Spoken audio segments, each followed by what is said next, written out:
Continente Negro. O Continente Negro é o território fora do mundo conhecido de Hunter x Hunter. A revelação vem depois do anime, quando a obra mostra que o mapa onde a história aconteceu até então fica dentro do Lago Mobius, uma região cercada por algo muito maior. Nos capítulos 341 e 342, a história começa a explicar a gravidade desse lugar. O vídeo deixado por Isaac Netero apresenta Beyond Netero e coloca o Continente Negro como o próximo grande objetivo da humanidade. A partir daí, a expedição passa a envolver governos, a Associação Hunter, os Zodíacos, Kakin e interesses políticos enormes. O dado mais importante vem no capítulo 342. A humanidade registrou 149 tentativas de exploração ao Continente Negro. Dessas tentativas, só 5 expedições voltaram com sobreviventes, somando 28 pessoas. Mesmo entre quem voltou, poucos conseguiram retornar a uma vida normal.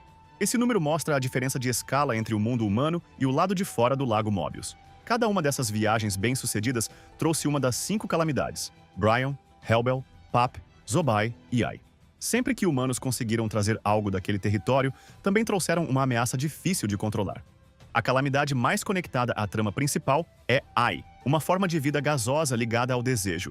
A possível relação entre Ai e Nanika coloca a Luca e a família Zodiac dentro de algo vindo do Continente Negro. O poder de conceder desejos, com preços extremos para quem quebra as regras, combina muito com a descrição dessa calamidade. O Continente Negro também guarda recursos raríssimos, como plantas medicinais, minérios, alimentos e substâncias capazes de mudar a tecnologia, a medicina e a longevidade humana.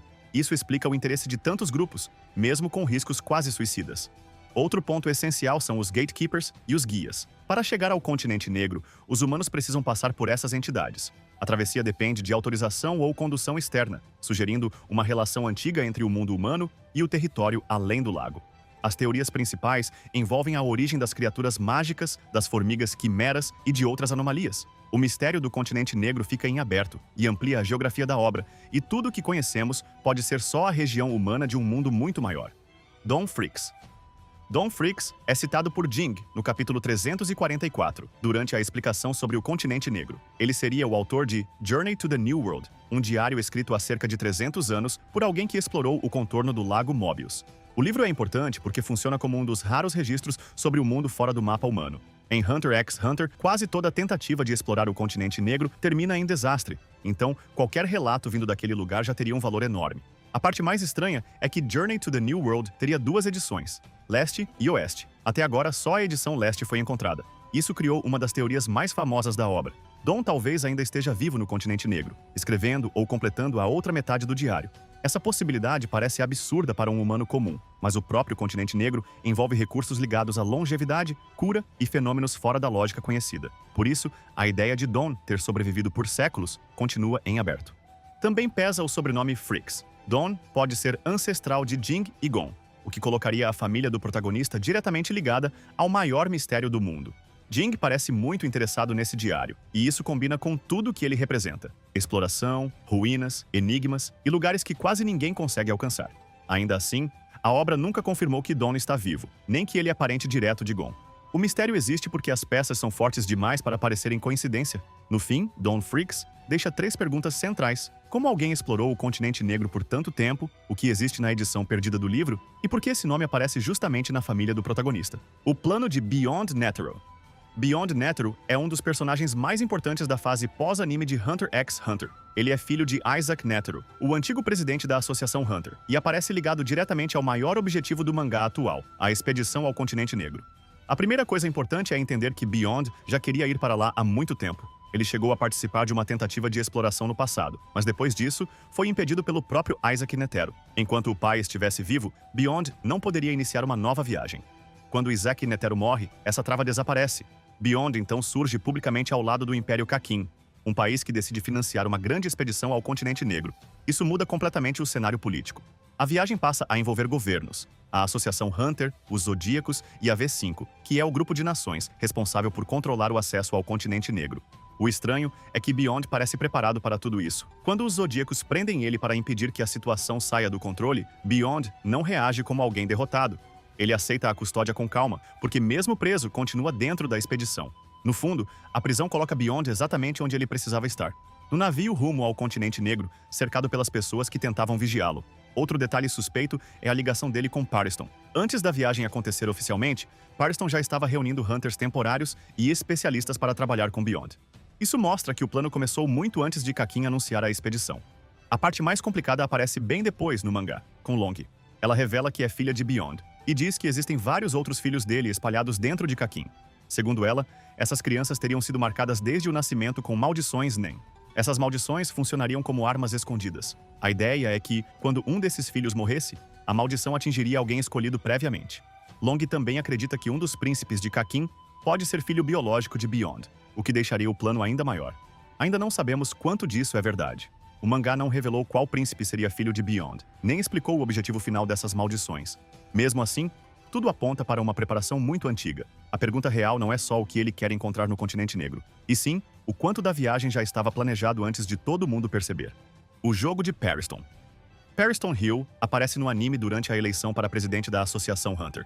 Ele era o vice-presidente na época de Isaac Netero, mas sempre agia de um jeito estranho. Provocava os zodíacos, manipulava regras e parecia tratar a própria associação como um tabuleiro. Depois do arco das formigas quimeras, esse comportamento fica bem mais perigoso. Jing revela que cerca de 5.000 casulos foram recolhidos em East Gortou depois da crise com as formigas. Dentro deles estavam híbridos humano-formiga, todos com potencial para usar Nen. O problema é que esses casulos acabam ligados a Pariston. Isso significa que ele pode ter acesso a milhares de usuários de Nen criados a partir de uma das ameaças mais perigosas da obra. Jing ainda aponta duas possibilidades. Pariston poderia liberar esses híbridos para causar caos ou colocá-los no exame Hunter, transformando as próprias regras da associação em uma brecha. A ligação dele com Beyond Netero deixa tudo mais suspeito. Pariston abandona os Zodíacos e entra no grupo de Beyond justamente quando a expedição ao continente negro começa a acontecer. Isso sugere que os casulos, os Hunters temporários e a viagem podem fazer parte de uma preparação maior. O mangá ainda não mostrou Pariston comandando diretamente essas formigas quimeras. Também não sabemos se ele controla os híbridos, negocia com eles ou apenas guarda essa ameaça como carta futura. Ele tem peças perigosas, conhece a associação por dentro e parece sempre se divertir quando todos tentam entender sua próxima jogada. Nanika e Ai.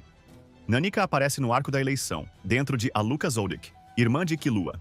Para os Zoldyck, Aluka sempre foi tratada como uma ameaça dentro da própria família, porque Nanika possui uma habilidade capaz de realizar desejos. O funcionamento segue uma lógica estranha. Aluka faz 3 pedidos para uma pessoa. Se essa pessoa obedece, Nanika aparece e concede um desejo.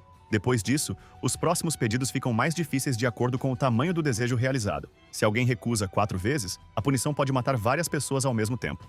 A família Zoldyck descobriu essas regras usando empregados como teste. Um dos casos mais pesados acontece após um desejo envolvendo muito dinheiro. A próxima pessoa falha nos pedidos e dezenas de pessoas ligadas a ela morrem instantaneamente. Por isso, Silva e Illumi enxergam Aluka como algo perigoso demais para ficar livre. Killua é a exceção. Ele trata Aluka com carinho e também demonstra afeto por Nanika. Além disso, consegue dar ordens diretas para Nanika sem pagar o mesmo preço que outras pessoas pagariam. Essa regra especial nunca foi totalmente explicada, mas parece ligada à confiança entre eles. O mistério cresce quando o mangá apresenta as 5 calamidades do continente negro. Uma delas é Ai, uma forma de vida gasosa descrita como codependência do desejo. A conexão com Nanika vem de várias pistas: origem ligada ao continente negro, olhos completamente escuros, mortes parecidas com as vítimas de Ai e até o jeito de falar no japonês. A grande pergunta é como Nanika chegou até Aluka. Uma das teorias mais fortes envolve Zig Zoldyck, um ancestral da família que teria participado de uma viagem ao continente negro com Netero. Se algum Zoldyck trouxe uma entidade ligada a Ai de volta, isso explicaria por que Nanika acabou dentro da mansão da família. O mangá ainda não confirmou se Nanika é Ai, uma parte de Ai ou algo parecido. Mesmo assim, ela conecta Killua, o Zoldyck, as regras de desejo, as calamidades e o continente negro em um dos mistérios mais importantes da obra. O segredo de Maha Zoldyck. Maha Zoldyck é um mistério porque Hunter x Hunter quase nunca coloca ele em cena. Mas as poucas informações sobre esse ancião fazem a família Zoldyck parecer muito mais antiga e perigosa do que parecia no começo. Durante York New, vemos um membro extremamente velho da família ajudando Illumi e Kaluto no assassinato dos 10 dons da máfia. Ele aparece pouco, quase como uma sombra, sem grande explicação. Ainda assim, a presença dele mostra que os Zoldyck têm gerações antigas ativas até hoje, gente que sobreviveu por décadas dentro de uma família de assassinos profissionais. A fala mais importante vem no arco das formigas quimeras. Zeno comenta que Netero já era velho quando ele ainda era um bebê e diz que Netero foi a única pessoa que lutou contra o avô dele e sobreviveu. Essa frase transformou Maha em lenda. A obra não mostra a luta, não explica quem venceu e nem revela o nível real desse avô de Zeno. Ela só deixa uma ideia: Alguém da família Zoldyck era perigoso o bastante para entrar na história pessoal de Netero. Depois, no mangá, o mistério ganha outra camada com Zig Zoldyck. No capítulo 344, é revelado que Netero fez uma viagem não documentada ao continente negro ao lado de Line Horsdevre e Zig Zoldyck. Como Zig também é um Zoldyck antigo, muitos fãs passaram a teorizar que ele poderia ser Marra, ou pelo menos alguém da mesma geração. Essa ligação ainda não foi confirmada. A força da teoria vem da soma das peças. Um Zoldyck antigo ligado a Netero, uma expedição secreta ao continente negro, e uma família que mais tarde aparece conectada a Nanika, possivelmente relacionada à calamidade Ai. O Nen de Jing. O Nen de Jing Freaks é um dos mistérios mais curiosos de Hunter x Hunter, porque a obra fala várias vezes que ele é um dos maiores Hunters vivos, mas nunca revela claramente qual é sua habilidade principal. No anime, a maior demonstração vem no arco da eleição, quando Leório acerta Jing com um soco à distância. Naquele momento, a cena parece servir para mostrar a evolução de Leório. Depois, no mangá, essa mesma técnica volta a ser importante por outro motivo. No capítulo 347, Jing enfrenta alguns soldados do grupo de Beyond e reproduz o golpe de Leório com facilidade. Ele usa uma versão do soco remoto, acerta inimigos à distância e ainda demonstra entender melhor o funcionamento da técnica do que o próprio público tinha entendido até ali. A explicação dele é a parte mais interessante. Jing diz que consegue imitar habilidades de golpe quando é atingido por elas, desde que sejam técnicas físicas. Ele também deixa claro que isso não é exatamente sua habilidade nem principal. É tratado como talento natural, conhecimento técnico e domínio absurdo do sistema. Talvez o maior perigo dele não esteja em um golpe secreto, e sim na capacidade de analisar, desmontar e recriar aplicações de Nen muito rápido. O mistério continua porque também não sabemos qual é o Hatsu verdadeiro dele. Ele pode ter uma habilidade própria guardada, pode usar Nen de forma extremamente flexível, ou pode ser um caso parecido com Biscuit e Netero. Alguém tão experiente que o básico nas mãos dele já vira algo absurdo. O fato de Paristone observar Jing com tanto interesse também reforça isso. Paristone queria entender o que Jing escondia, mas o que viu foi só uma amostra. A obra ainda não mostrou Jing lutando sério, nem revelou seu limite real. A Sonata das Trevas. A Sonata das Trevas é apresentada no arco de York New, através da Melody. Ela explica para Kurapika que seu corpo foi deformado depois que ela ouviu apenas uma parte dessa música, supostamente composta pelo próprio diabo. A sonata teria 4 partes principais: piano, violino, harpa e flauta. A Melody ouviu só o solo de flauta, tocado por um amigo durante uma noite de bebida. Mesmo ouvindo apenas esse trecho, ela teve o corpo transformado de forma permanente. O amigo que tocou a música sofreu uma mutação ainda pior e morreu. Esse detalhe torna a Sonata das Trevas um dos objetos mais perigosos da obra.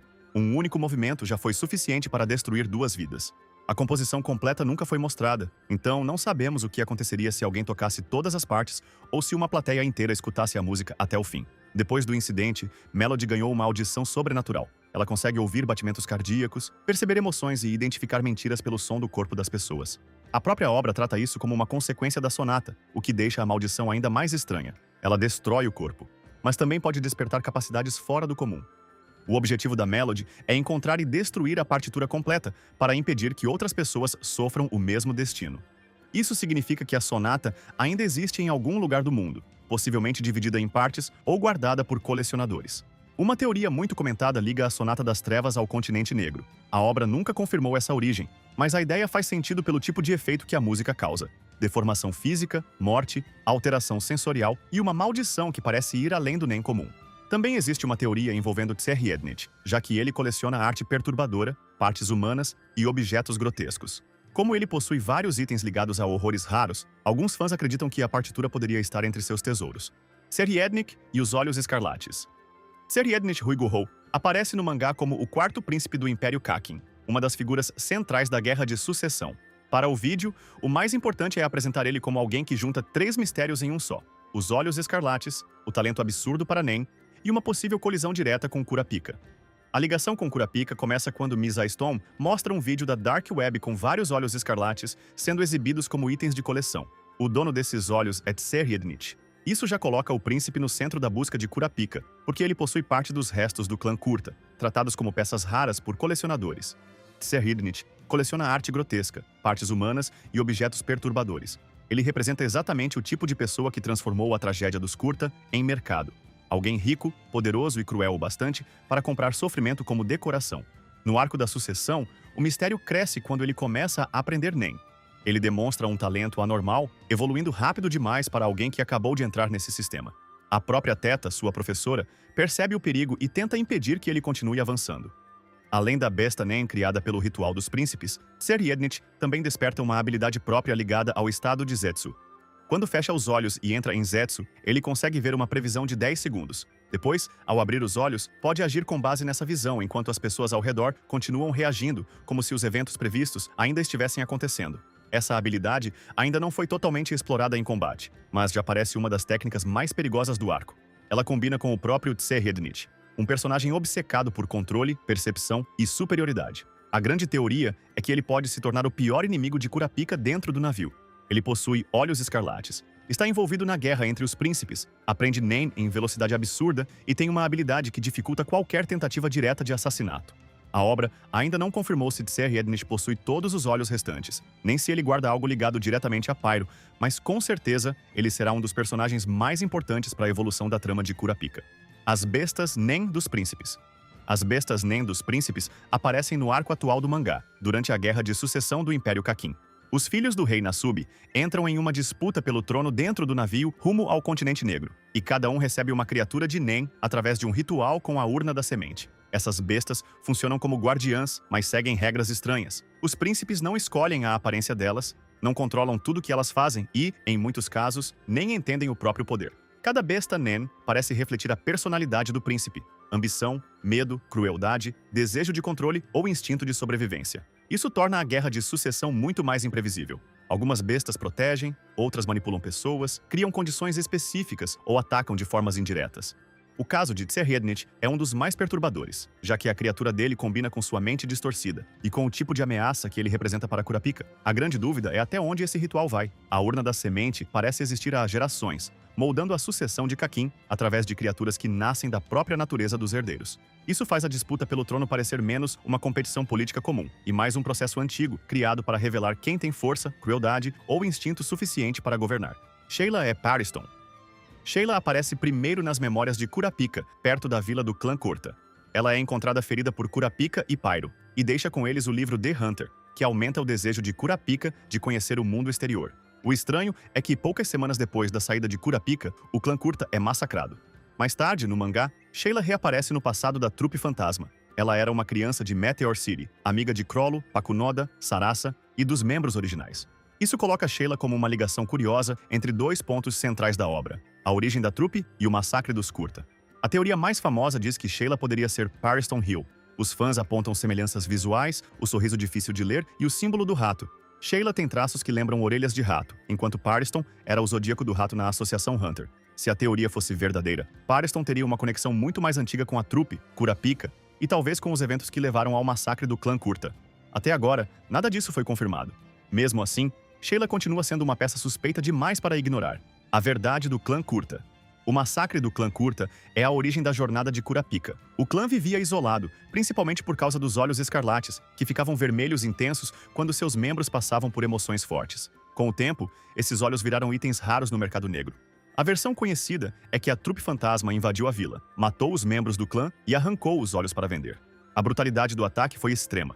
Famílias foram colocadas umas contra as outras para forçar emoções mais fortes e deixar os olhos ainda mais brilhantes. Depois do massacre, Kurapika se torna o último sobrevivente conhecido e passa a caçar as aranhas.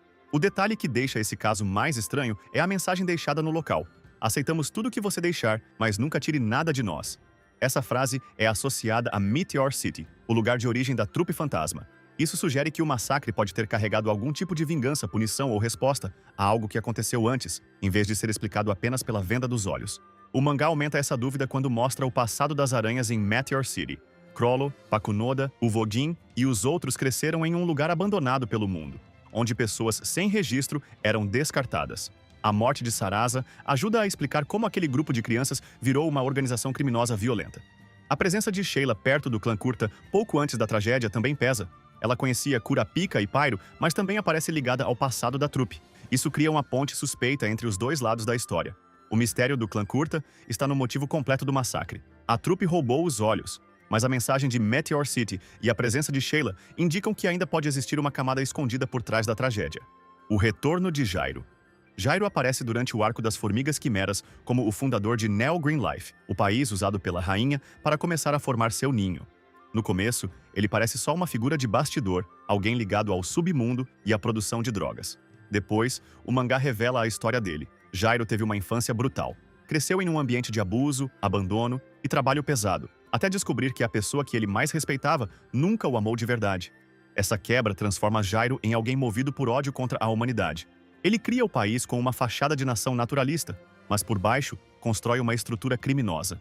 O mistério começa quando ele é morto e devorado pela rainha das formigas quimeras. Normalmente, humanos renascidos como formigas perdem parte da identidade ou precisam recuperar memórias aos poucos.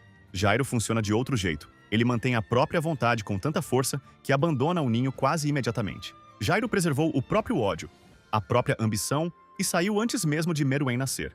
A narração ainda deixa uma pista forte. Gon e Jairo estiveram na mesma cidade, mas não se encontraram naquele momento. Essa frase virou uma das maiores promessas esquecidas de Hunter x Hunter. A obra parece sugerir que o encontro entre os dois ainda pode acontecer, especialmente porque Jairo representa quase o oposto de Gon, alguém que também nasceu em sofrimento, mas escolheu transformar tudo em desprezo pelo mundo. Welfin, Hina e Bizef terminam indo em direção a Meteor City para procurar Jairo, o que conecta ele a outro lugar importante da obra. Se Jairo realmente estiver reconstruindo o poder por lá, ele pode voltar ligado ao submundo, às formigas quimeras sobreviventes ou até à própria trupe fantasma. O mangá ainda não revelou onde Jairo está, qual é sua aparência como formiga, nem qual será seu papel futuro. As cartas de Grid Island. As cartas de Grid Island parecem só parte do jogo criado por Jing e os outros desenvolvedores, mas elas mostram uma das aplicações mais complexas de Nen em toda a obra. Grid Island parece um videogame, mas na verdade é uma ilha real moldada por Nen para funcionar como um jogo. Quando o jogador entra, ele recebe um livro, usa cartas de magia e passa a interagir com um sistema, onde itens, eventos e até certas situações podem ser convertidos em cartas colecionáveis. O mistério está no funcionamento dessas cartas. Algumas fazem coisas simples dentro do jogo, como transporte e rastreamento. Outras têm efeitos absurdos, como Angel's Breath, que cura ferimentos graves, ou Accompany, que teleporta jogadores para cidades visitadas ou pessoas encontradas. O mais estranho é que, ao vencer Grid Island, o jogador pode levar 3 cartas para fora do jogo. Isso significa que certos efeitos criados dentro daquele sistema continuam funcionando no mundo real, desde que sejam materializados corretamente. No fim do arco, Gon usa essa brecha com Paladin's Necklace e Plot of Beach, transformando a carta em Accompany para tentar chegar até Jing.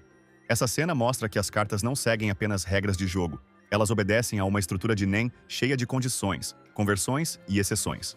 O mistério é até onde esse sistema pode ir. Grid Island parece uma demonstração gigantesca de Nen aplicado em escala de mundo, com regras suficientes para criar um jogo inteiro e efeitos fortes o bastante para continuar existindo fora dele. A Mãe de Gon. A Mãe de Gon é um dos mistérios mais antigos de Hunter x Hunter, mas também um dos mais estranhos, porque o próprio Gon teve a chance de ouvir a resposta e decidiu parar.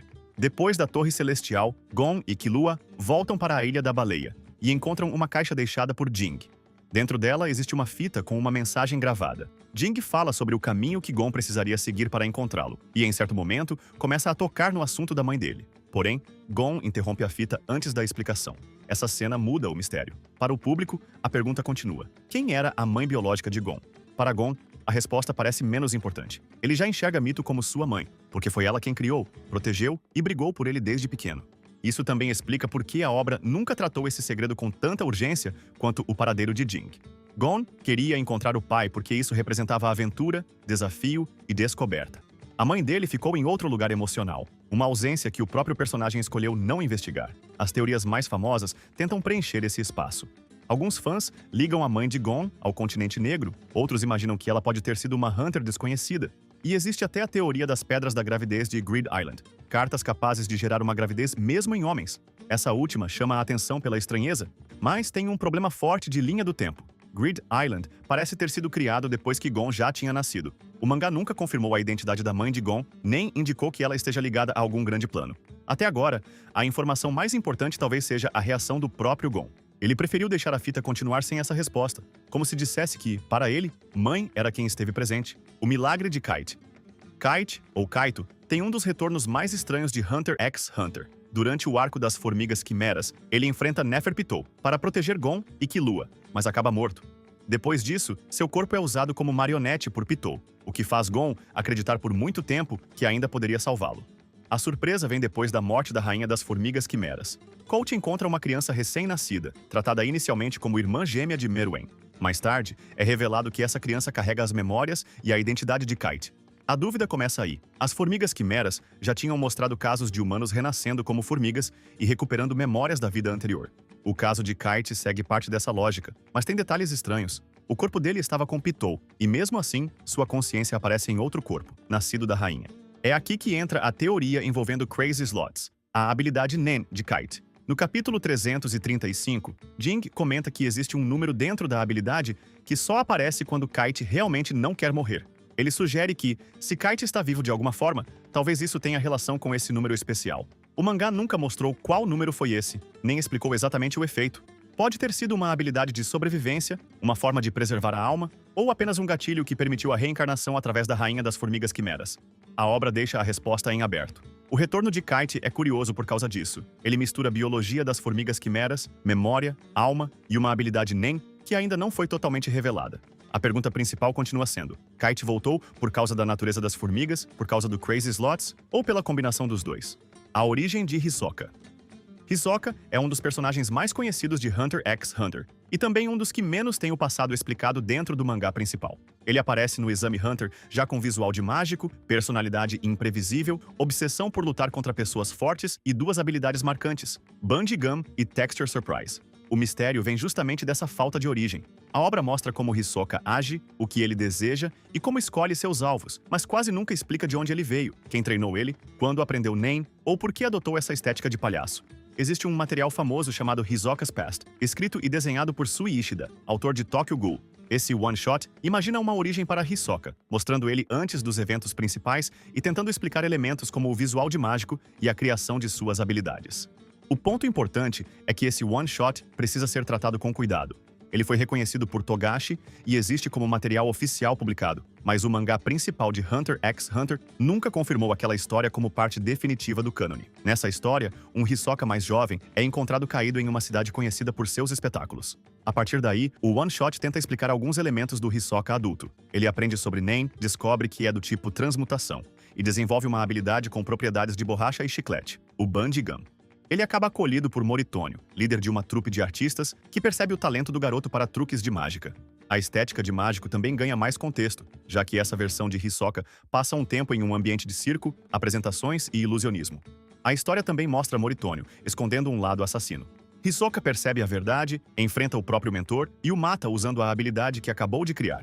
Isso combina muito com o personagem que conhecemos depois. Alguém que não reage ao perigo com medo, mas com interesse, como se a ameaça fosse apenas um novo tipo de diversão. No fim, o one-shot dá pistas interessantes sobre a estética, o Nen e o nascimento do Bungee Gum. Mas o Hisoka do mangá principal continua cercado por um vazio proposital.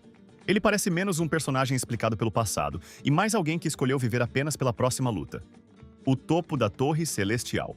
A Torre Celestial parece, no começo, apenas o lugar onde Gon e Killua aprendem Nen.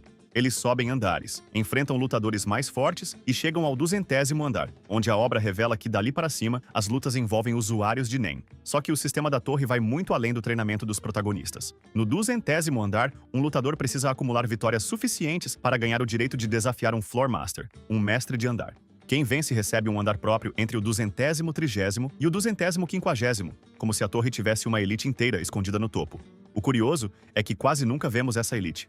Hisoka chega nesse nível, Chrollo depois aparece como Floor Master no mangá, e a luta entre os dois mostra que a Torre Celestial ainda é relevante para usuários de Nen, extremamente perigosos.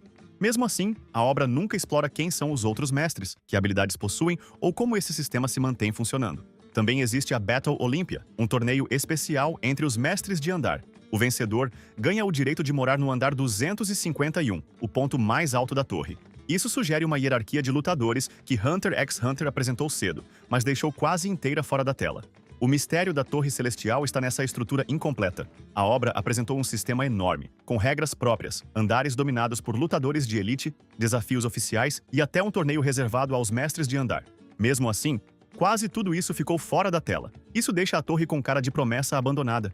Quantos usuários de Nen absurdos passaram por lá? Quem ocupa os andares mais altos? Que tipo de habilidade alguém precisa ter para defender um andar próprio? E por que um lugar capaz de atrair gente como Hisoka e Chrollo ficou tanto tempo distante da história principal? Talvez alguns dos usuários mais perigosos do mundo estejam ali, escondidos em um sistema que Hunter x Hunter apresentou cedo demais para ser completamente irrelevante. E esses foram alguns dos maiores mistérios que Hunter x Hunter ainda deixou em aberto. Comenta aqui embaixo qual desses mistérios você mais quer ver respondido. Se curtiu o vídeo, deixa o like, se inscreve no canal e comenta qual tema de Hunter x Hunter você quer ver no próximo.